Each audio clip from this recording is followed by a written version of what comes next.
pour cette invitation.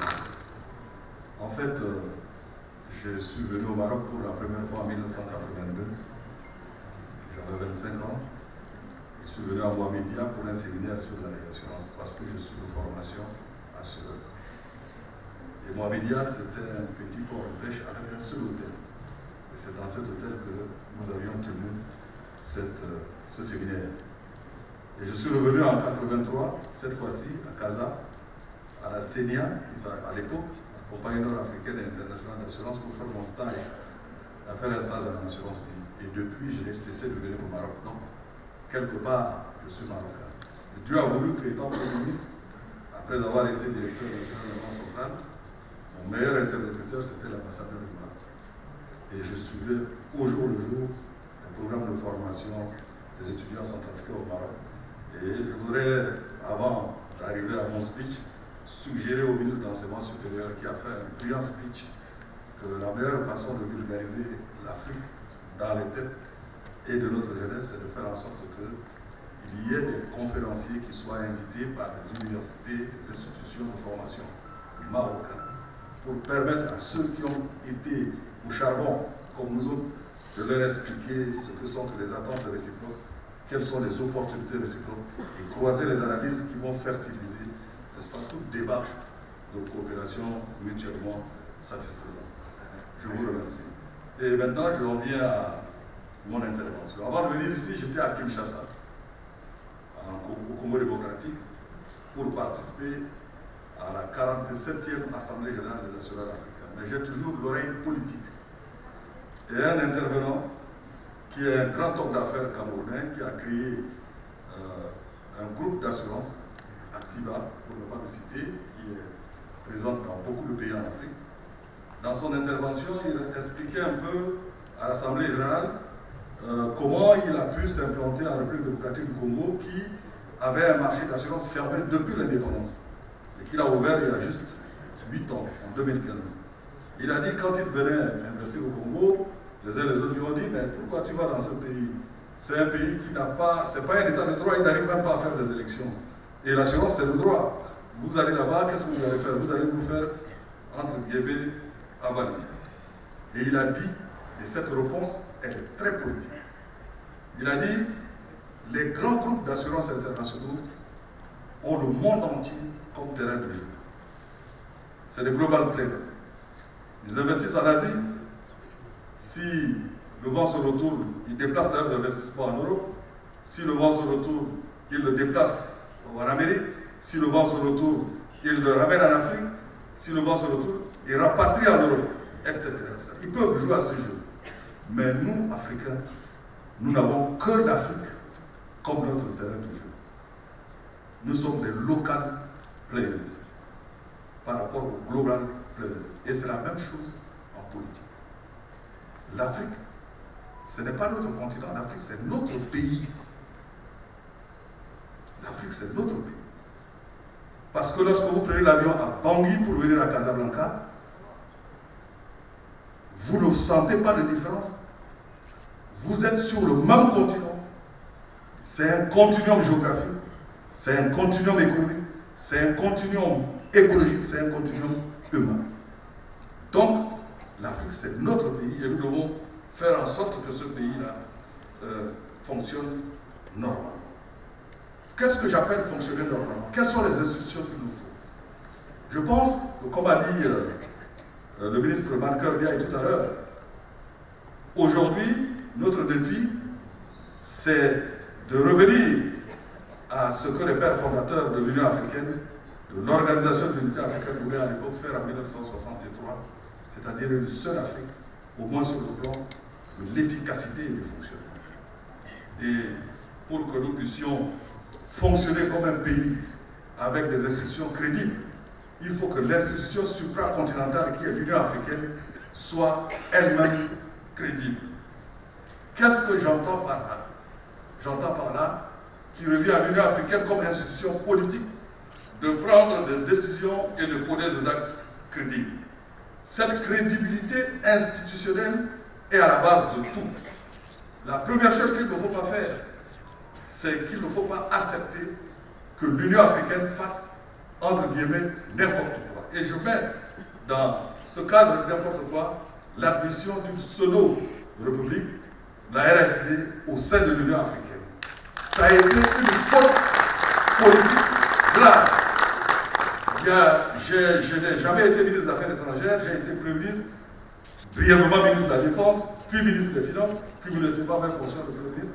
Mais je suivais l'actualité et certains parmi nous aujourd'hui, ceux qui viendront à ma suite intervenir ici, vous donneront des détails croustillants sur la manière avec laquelle cette chimère a pu naître et prospérer.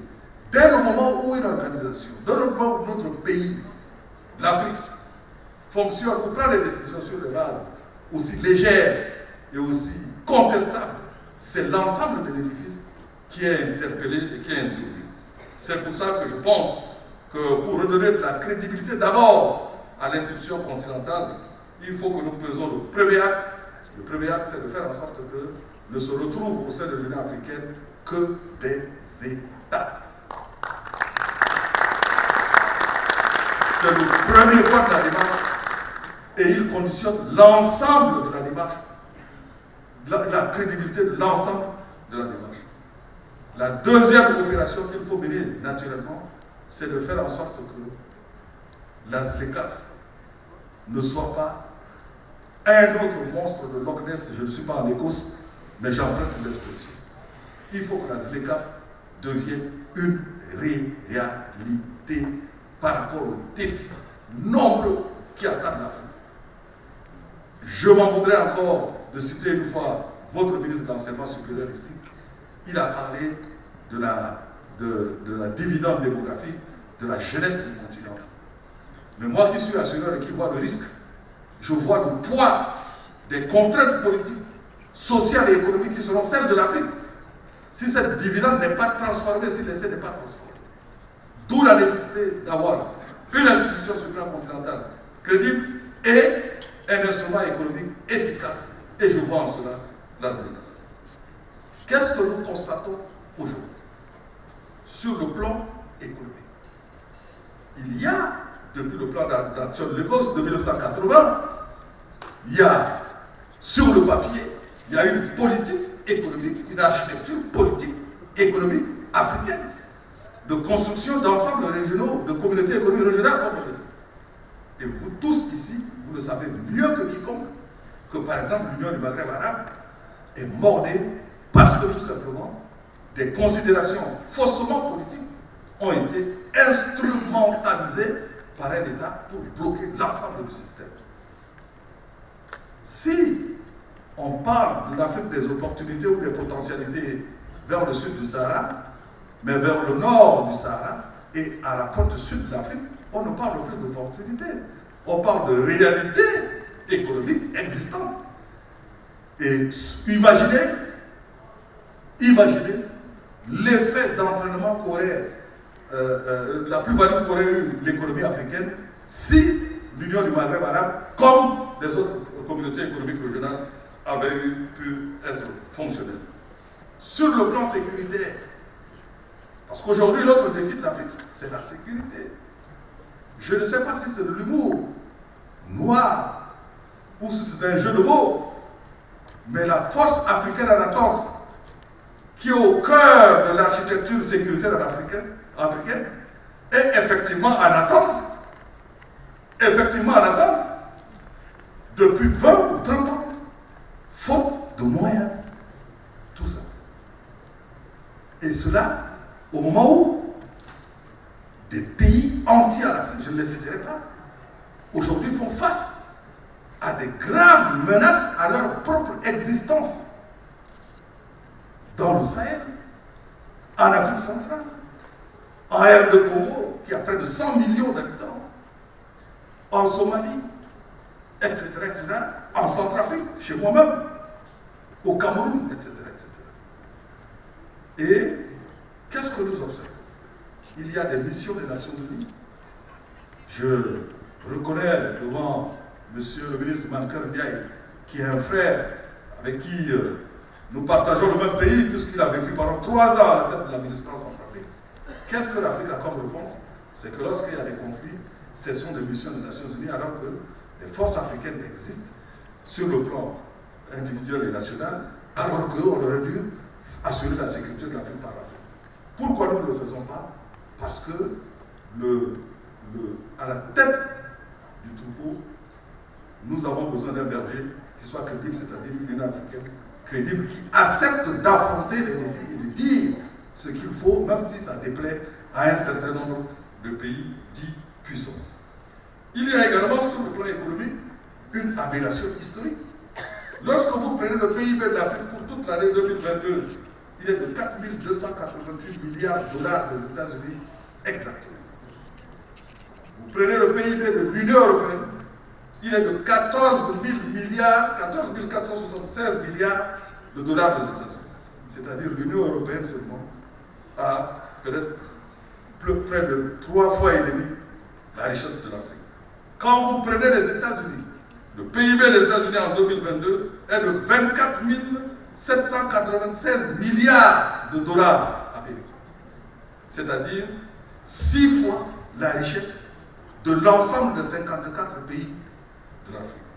Et quand vous prenez la seule Chine, son PIB est de 16 573 milliards à comparer avec le PIB de l'Afrique qui est de 4 milliards. Même la Chine, en tant que pays, elle a produit 4 fois plus de richesse et d'activité économique que l'ensemble d'Afrique. Et alors, cherchons l'erreur. L'erreur, c'est la mise en œuvre des opportunités dans une Afrique intégrée. Et je vais aller très vite pour respecter le temps. Lorsque vous prenez mon pays, la République centrafricaine, qui a 624 000 km², nous sommes 5 millions d'habitants, dont 1,5 million à Bangui et 3,5 millions dans un vaste territoire. Nous avons 10 millions d'hectares de terres cultivables. Chaque année, 0,25% seulement de ces 10 millions est mis en valeur. Parce qu'il n'y a pas les bras pour le faire. Nous avons le cours d'eau, le réseau hydrographique le plus riche d'Afrique centrale parce que notre pays est comme une fêtière. La partie sud alimente le bassin du Congo avec le Congo qui est le plus grand fleuve d'Afrique, le deuxième du monde. Et dans son versant nord, le bassin du Chari qui alimente le Chari, le Logone, etc., le Tchad jusqu'au lac Tchad. Il pleut 8 mois sur 12 dans ce pays qui est entièrement vert. Cherchez l'erreur. Si vous vous déplacez un peu plus bas à la République démocratique du Congo, qui est un pays frère frontalier, dans le sud, au Congo, c'est 25 millions d'hectares de terres cultivables. 0,5% est mis en valeur également chaque année. Est-ce que sur un continent où 2 pays seulement font 35 millions d'hectares de terres cultivables, est-ce qu'on doit, sur ce continent, pleurer lorsqu'il y a la guerre en Ukraine, en Russie, pour avoir du blé, pour avoir à manger, pour avoir de l'huile, pour avoir des tomates, etc. L'interpellation est grave. L'unité n'est pas un choix. L'unité n'est pas une option. L'unité de l'Afrique, l'unité d'action de l'Afrique, c'est une obligation de survie. C'est pour ça que, le temps m'étant compté, je peux faire la même observation pour l'eau. Il y a des pays africains qui manquent d'eau, des territoires africains qui manquent d'eau. Et dans certains pays comme chez moi, l'eau est plutôt une nuisance. Parce qu'il y en a trop. Je prends le secteur de l'énergie. Le barrage d'Inga au Congo-Démocratique seul peut alimenter toute l'Afrique. Alors que l'Afrique s'épuise pour importer avec des devises fortes, n'est-ce pas, du fuel, des hydrocarbures. Je parle du gaz qu'on brûle à longueur d'année au Nigeria, en Angola. On brûle le gaz parce qu'il y en a trop. Et beaucoup de pays africains ont besoin de cette énergie pour se développer. En réalité, nous devrions parfois avoir honte d'être pauvres sur un continent auquel Dieu a tout donné. Mais comme on dit, l'homme vit d'espoir. Heureusement, nous avons des dirigeants en Afrique également. Par exemple, Sa Majesté, le roi Mohamed VI, et que Dieu l'assiste, qui ont cette vision qui permet de prendre les bonnes décisions et pour passer à l'action, comme disent les militaires, parce que tout le reste n'est que littérature. Je vous remercie et je vous dis